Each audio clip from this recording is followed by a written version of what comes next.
জাতীয় দুর্গাপূজার সময় হামলা করা হয়েছিল। আমরা বর্তমানে অন্তর্বর্তীকালীন সরকারের সময় আমরা এসব চাই না।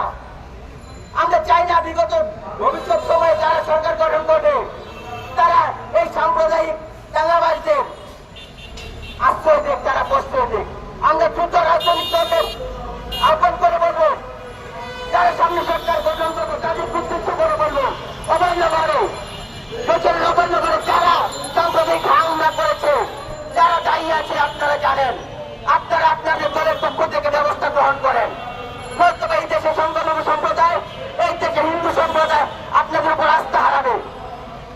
আমরা আপনারা একসাথে মিলিয়ে সোনার বাংলাদেশ গড়ে তুলতে চাই। এই সোনার বাংলাদেশ গড়ে তোলা যদি আপনারা বাধা হয়ে দাঁড়ান, এই দেশে সংখ্যালঘু সম্প্রদায়, এই দেশে হিন্দু সম্প্রদায় আপনাদের বিরুদ্ধে অবস্থান করবে। তাই আমি বাংলাদেশ জাতীয় হিন্দু ছাত্র মহাজোটের সাধারণ সম্পাদক হয়ে বলতে চাই, যে ঘটনা নাসির নয়, যে ঘটনা খুলনার যে ঘটনা যশোরের অভয়নগরে ঘটেছে, তার যদি পুনরাবৃত্তিতে বাংলাদেশে আর কোথাও ঘটে, আমরা শুধুমাত্র প্রেস ক্লাবের সামনে না, আমরা শাহবাগে অবস্থান নেব। আর আমরা যদি শাহবাগে অবস্থান নেই, সেই দায়িত্ব সকলকে সামনে নিতে হবে। আমি আর দীর্ঘায়িত্ব করবো না। সকলকে অসংখ্য ধন্যবাদ জানিয়ে ধন্যবাদ। ধন্যবাদ। বাংলাদেশ জাতীয় হিন্দু ছাত্র মহাজোটের সাধারণ সম্পাদক নীলতলাদেরকে। এবার আমাদের মাঝে বক্তব্য দিয়ে এসছেন বাংলাদেশ জাতীয় হিন্দু ছাত্র মহাজোটের সংগ্রামী সভাপতি সুজিত কুন্ডু টপু।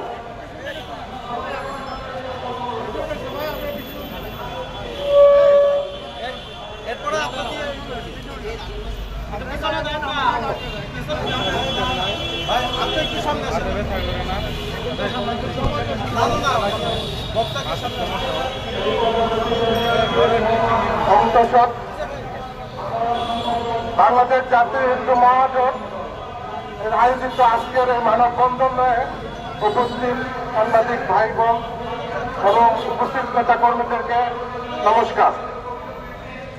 আজকে বৈষম্যহীন বাংলাদেশের আন্দোলনের 8 মাস পরেও বাংলাদেশে বৈষম্যহীনতা দূর হচ্ছে না। কারণটা কি? আজকে আমরা দেখতে পাচ্ছি গত 8 মাসে বিভিন্ন রাজনৈতিক মত সৃষ্টি করে সংখ্যালঘু হিন্দু সম্প্রদায় থেকে শুরু করে বিরোধী দলীয় যারাই আছে তাদেরকে দমন করতেছে। কিন্তু এই বৈষম্যহীন সরকার গত 8 মাসে এই মব সৃষ্টিকারীদেরকে ধরতে ব্যর্থ এবং মব সৃষ্টিকারীকে প্রতিহত করতে ব্যর্থ। এটা আমি স্বরাষ্ট্রমন্ত্রীর ব্যর্থতা পরিচয় দিচ্ছি। এই মব সৃষ্টির ধারাবাহিকতায় গত বৃহস্পতিবারে যশোরের অভয়নগরের ঘটনা সংঘটিত আমি মনে করি। কারণ আপনি যখন বিভিন্ন মানুষকে বিভিন্ন মব সৃষ্টি করে প্রতিহত করে একটা অন্যায়কারীকে আশ্রয় প্রশ্রয় দিবেন, সেটা আস্তে আস্তে দীর্ঘত বড় অন্যায়ের দিকে ধাবিত হবে। আজকে বাংলাদেশের বিভিন্ন হিন্দু সম্প্রদায়কে একটি নির্দিষ্ট রাজনৈতিক দলের তকমা দিয়ে তাদের উপরে নীরব ওপেন চাঁদাবাজি হচ্ছে।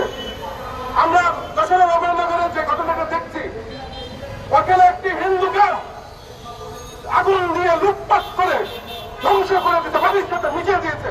কিন্তু দুঃখের সাথে বলতে চাই, উপদেষ্টা স্বরাষ্ট্র উপদেষ্টা ঘুমিয়ে আছে, তার কোনো একটি বিবৃতি নাই।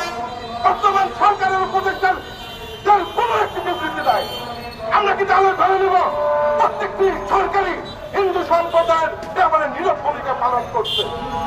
বারবার আপনারা মুখে বলেন সাম্প্রদায়িক, আমরা হিন্দুদেরকে সংরক্ষণ করি, কিন্তু হিন্দুদের একটি হামলার কোন বিচার করেন না। সেটা আওয়ামী লীগ সরকার হোক, বিএনপি সরকার হোক, আর জাতীয় পার্টির সরকার হোক, আর বর্তমান ডক্টর ইউনূস স্যারের সরকার হোক। এই বিচারহীনতার কবে থেকে নিষ্কাম পাবে বাংলাদেশ? আপনারা বলতে পারেন? এই যদি বিচারহীনতা দূর করতে না পারেন, কোনদিনও বাংলাদেশে বৈষম্যহীনতা দূর হবে না।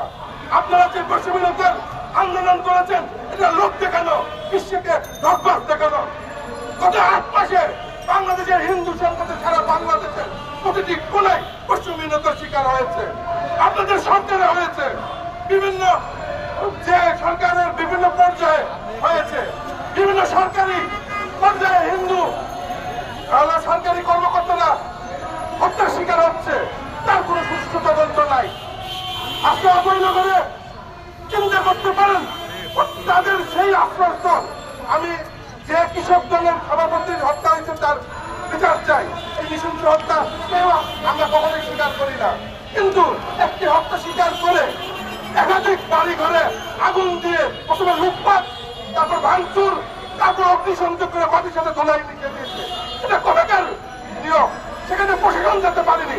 প্রশাসন ইচ্ছা করলে কি সেই সময় যেতে পারতো না, ঠেকাতে পারতো না? আমি মনে করি এই প্রশাসনের নীরব ভূমিকা কোন একটি উচ্চ মহলের নির্দেশনায় হয়েছে, সেই জায়গায় যেতে হবে। আমি সাংবাদিক ভাই বোনদেরকে বলবো, আপনারা সমাজের দর্পণ, আপনাদের প্রতিবেদন, আপনাদের সংবাদ সারা বিশ্বের কাছে বাংলাদেশের ভাবমূর্তি তুলে ধরে, বাংলাদেশের নিয়ম অনিয়ম তুলে ধরে। আমরা অসহায়, আমরা কোন সরকারের কাছে নিরাপদ না। আজকে এইভাবে চলতে থাকলে বাংলাদেশের হিন্দু সম্প্রদায় কিভাবে থাকবে, সেই দুশ্চিন্তায় বাংলাদেশের হিন্দু সম্প্রদায়। গত 5 আগস্ট 2024 সালের পরবর্তীতে হিন্দু সম্প্রদায় একটি মনে করেছিল যে পশ্চিমবঙ্গের বাংলাদেশে হিন্দু সম্প্রদায় তাদের সম্মান, তাদের নিরাপত্তা নিয়ে বেঁচে থাকতে পারবে। কিন্তু গত 8 মাসে আমরা পর্যায়ক্রমে যেগুলো দেখেছি তা আমাদেরকে শুধু হতাশই করেনি, আমাদেরকে চিন্তার ভাত হয়ে গেছে কপালে।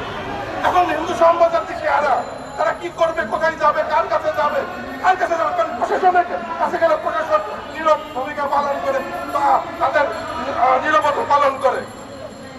তাই আমি বর্তমান সরকারকে এবং স্বরাষ্ট্র উপদেষ্টাকে সরজমিনে অভয়নগরে যে পরিদর্শন করে একটি অ্যাকশন নেওয়ার জন্য আবেদন জানাচ্ছি।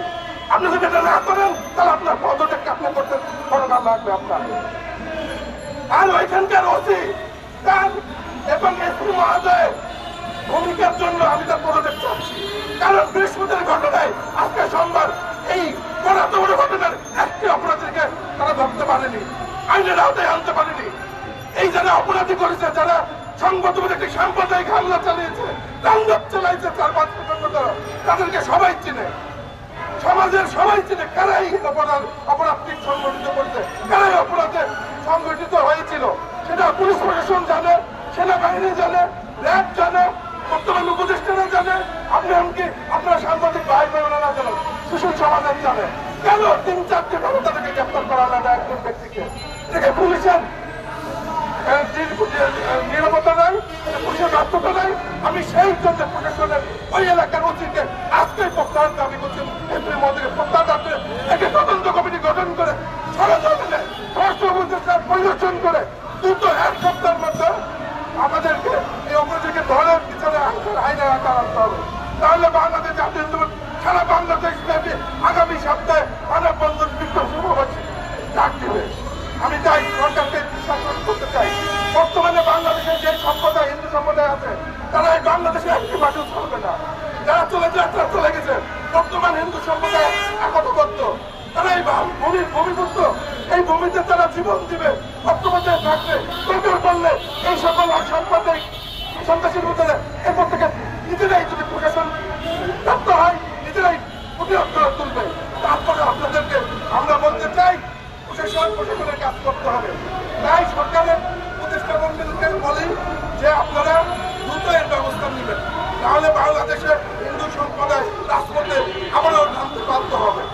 আরেকটি গতকাল ডিসি মহোদয় এবং এসপি মহোদয়রা যারা গিয়েছেন পরিদর্শনে, আপনাদেরকে ধন্যবাদ জানাচ্ছি। কিন্তু শুধু পরিদর্শন করলেই হবে না, এটা সঠিক তদন্ত করে যেগুলো মানে হামলার অংশগ্রহণ করছে প্রত্যেকটিকে গ্রেফতার করে দৃষ্টান্তমূলক বিচার করতে হবে। এই বিচারহীনতা বাংলাদেশ আর চলতে দেওয়া যাবে না, পশ্চিমবঙ্গের বাংলাদেশ আর চলতে দেওয়া যাবে না। পশ্চিমবঙ্গের যারা আন্দোলন করেছেন সেই সমন্বয়কদের এবং পার্টিদেরকে আমি বলতে চাই, আপনারা কেন এটা নিয়ে চুপ আছেন? আপনারা পশ্চিমবঙ্গের ডাক দিয়েছেন, তাহলে এই পশ্চিমবঙ্গের দুটোকে চাপতে গেলে আপনাদের তাহলে আপনারা কিসের ইঙ্গিত দিচ্ছেন? মুখে একটা জন্য এইটা চলবে না বাংলাদেশে। আমরা চাই এটা সুস্থ তদন্ত করতে হয়। আমি সাংবাদিক ভাইদের আহ্বান জানাবো, আপনারা এটা ব্যাপক প্রচার করবেন যাতে করে সরকারি জনক করেন এবং সুশীল সমাজের ভূমি ভাঙে। আজকাল সমাজ আছে। ধন্যবাদ সকলকে।